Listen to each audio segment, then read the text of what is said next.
Hey, yo, what is going on with it? Once again, bros, women, bronies, and Pegasus are top to Nikki Komodis out there. This is the one, the only, of course, Mr. Nintendo Sony Free 2011, aka Manny Wolverine, and of course, you guys are wrestling intros and outros towards this channel. You guys haven't noticed by now. You thought I was sick before, I'm a billion times worse than I was last time. It's not bronchitis or mild bronchitis like I had last time. I think it was fucking strep throat I had, and that's really sucks ass. This is the first time I ever get this disease virus thing or whatever, and I hope to fucking God I don't die from it. It's like when I was saying last year about the mild bronchitis, and it sucks ass, but I'm really hoping to God it's not that severe where I gotta go into an ICU or ER emergency room or whatever. I really hope to God it doesn't get that bad. If any people have ever had to deal with strep throat, leave in the comment section down below and just tell me remedies how to fucking get better because I'm tired of this fucking shit. I'm being sick as hell. Since it was like Tuesday or Wednesday, I think. About 4 days ago. Anyways, on the flip side, on really good ass news, I mean people were like real big Michael Myers fans. Friday the 13th, the second video game trailer they had for it is fucking up. I really hope to fucking God that's just as bloody and gory and as crazy and as just as much action packed like the first trailer had. Because I saw that one on my own time, but I'm probably gonna do a reaction review segment of that because I did see two of the original movies from the 80s. From the original Friday the 13th movie. Like, I think his name was Westwood or whatever. I forgot what his name was. Jason Westborough? I don't know. Or Westwood. Or Borswood. Whatever the fucking hell his name was. Other than that, links to the description box down below. Annotations on the site if any people want to read these articles with me. First one comes from Eurogamer.net. And then the second one also comes from Forbes magazine. I know Forbes is usually talking about millionaires and billionaires and shit like that. Stuff I don't really give a fuck about, but they talk about video game segments once in a while, like once every, I don't know, 4 times out the year, and that's probably it. But other than that, let's get into it, and yeah, here we go. And the reason why I'm not using my little sweatshirt news anchor jacket or whatever is because I don't want to get that thing like filthy or diseased or anything like that. That's why I'm using one of my older shirts. It's from like 2012, by the way, so it's like 5-6 years older. So the article comes from Tom Phillips, and this was 4/19/17. So it was about 3 days ago, I think. So it goes on to say, Nintendo will follow up its smash hits for the NES micro console with a mini version of the SNES. Sources close to the company have confirmed to Eurogamer. Oh, and by the way, my voice sounds even weird because I'm taking these hauls. And I'm taking the real shitty ones that were like $5 at 7-Eleven. Fuck that shit. The only reason I took that yesterday is because the closest Walgreens is like on the other side of town, so I was like, fuck it, I'm just gonna get here. Let's keep it moving. So it says, the SNES Mini, or to continue Nintendo's official branding, likely the Nintendo Classic Mini Super NES, Super Nintendo Entertainment System, is currently scheduled to launch in time for this Christmas for this year. Development of the device is already underway, our sources have indicated. Oh, and if my face and my chest looks a little bit shiny, it's because I put a whole bunch of like Vicks on my like chest or whatever, so I won't cough as much, so it won't have a lot less interference with the video. Let's continue on. So it says Nintendo's plan for the SNES Mini are also a major reason why last year's NES Mini did not see a reprieve from a discontinuation. Eurogamer understands this, despite the latter's continued popularity and sellout status. Last week, Nintendo explained that it never intended the NES Mini to be a permanent product, unquote. For the company of this perspective, the microconsoles were planned as a cool novelty item for Christmas of 2016, and numbers in which were manufactured and shipped were expected enough to sell the goal. Let's continue on, let's move on.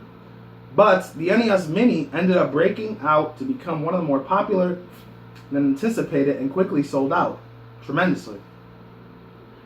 Lending out to quote, and they don't really have quotation marks on these things, they're just highlighted in blue ink, so I'm assuming that's what the quotation marks are supposed to be. I don't know. It could be totally wrong. It says, quote, to be a bustling release market on eBay. Excuse me. Thank God that was a burp. I'd rather take that over a cough. NES Mini shipments continue into the early parts of this year. its production run could not be extended further, as SNES Mini was slated for production instead. Hopefully, more stocks of the SNES Mini will be available to avoid a repeat of the same shortages. The reality of a SNES Mini is certainly exciting. While the NES was unique for being Nintendo's first home console, the SNES arguably, there we go, boosted, whatever it is, the better software lineup and a catalog of the classics for more advanced than their NES forebearers. I've never heard of that word before. Compared to The Legend of Zelda on the NES, A Link to the Past, for example, or Donkey Kong to Donkey Kong Country. Other top SNES games for the Nintendo include Super Metroid, Super Mario Kart, Super Mario World, as well as Earthbound Star Fox and Super Mario RPG. Legend of the Seven Stars. The console has had some of the best RPGs of the era, including Square's Chrono Trigger, and Secret of Mana. For the SNES Mini, Nintendo is expected to stick with the NES Mini's plug-and-play setup, and its array of games to which is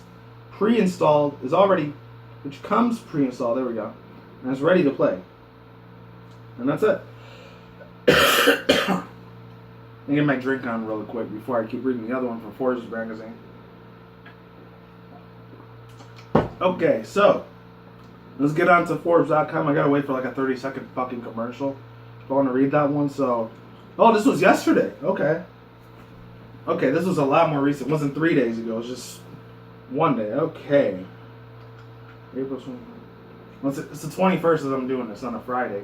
I heard about this last week Saturday, but I was way too lazy as fuck to do it. If I knew I was going to get sick this past Monday, I probably would have did it last week instead. But better late than never. So, let's continue to article. Let's see who the person was that wrote this one from Forbes. I know they're probably going to talk about a lot of the business side, the stocking exchange type of side of Nintendo, the more business perspective, like serious Japanese like viewpoints and outlooks on that type of thing. But I still want to talk about it anyways. I want to see if I'm trying to make sure I'm looking at the right direction. I think it's that way.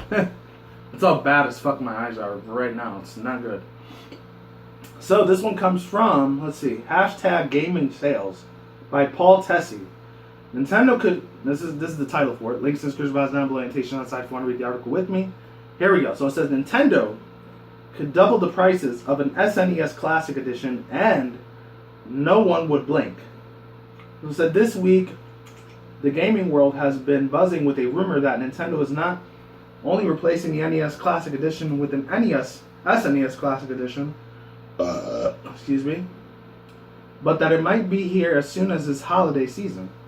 It would explain that the sudden worldwide production stoppage of the NES, as at least to some extent, to create a coverted new product headed to the holidays. People will be debating about what really happened with the NES Classic Edition, killed in the peak of its popularity for ages. My personal view in the wake of the SNES leak is that Nintendo always had a plan to do the NES last year, the SNES this year, then maybe the mini N64, then so on and so forth. Like a mini GameCube. I would love to have a mini GameCube and a mini Wii and Wii U console. That would be awesome as fuck. Nintendo goes for that type of perspective. Let's move on. Let's see. Trying to see where I left off at. Alright, here we go. The wrench in the gears that was the NES Classic Edition was dramatically more popular than they ever predicted. Excuse me, hold on. I apologize for that. I know it's disgusting, but that's what happens when I'm fucking sick. Let's continue. Okay. It was always sold out of supply and demand and was never even close to demand. But rather than the continuation to try and play catch up, they are just sticking it to the original plan, making the SNES next. Which will itself be at least as popular as the NES, if not more so. For reasons that remain exclusive, costs, supply chains, That's in like parentheses there. They can't do both. I absolutely believe that the SNES Classic will be even more popular than the NES. He's not lying about that shit. I love that one way more than the original NES because I was actually alive during that time. If such a thing is even possible, given the absolute fantastic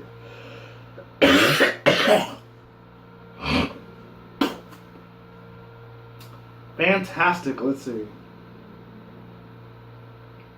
lineup of the potential games for the system. The NES is currently a historical console, but is the SNES historical? It has a better library by quite a wide margin. And you can see with even a curious glance of over 30 games I picked up for the theoretical mini console. What that means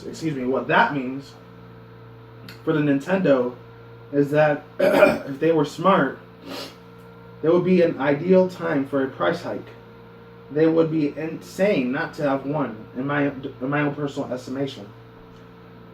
The NES Classic Edition. There's a little picture of it there if you want to see it. Everyone wanted an NES Classic no matter how much it costs, as evidenced by the prevalence of the scalpers, and fuck all the scalpers and troll pieces of shit that bought all these things. They can go fuck off. Scalpers, however you fucking say their name, I could personally not give a shit. Scalpers selling by these systems for hundreds online, but icing on the cake was that Nintendo itself was selling it for just $60 a steal. But from the enormous popularity of its unit, it's clear that if Nintendo wanted to, they could easily bump up the base prices of an SNES Classic to $80. Hell, I genuinely believe that this could flat out double it to $120, and that the thing is will still sell out just as fast as ever. Oh yeah, he's not kidding about that. This would combat to the other potentials problems with the NES Classic Edition that the Nintendo has addressed directly. The idea is that the profit margin on the NES will probably be slim to $60, and with no follow-up support from software sales, going out of their way to make tons and tons of units just worthwhile. Hold on 1 second.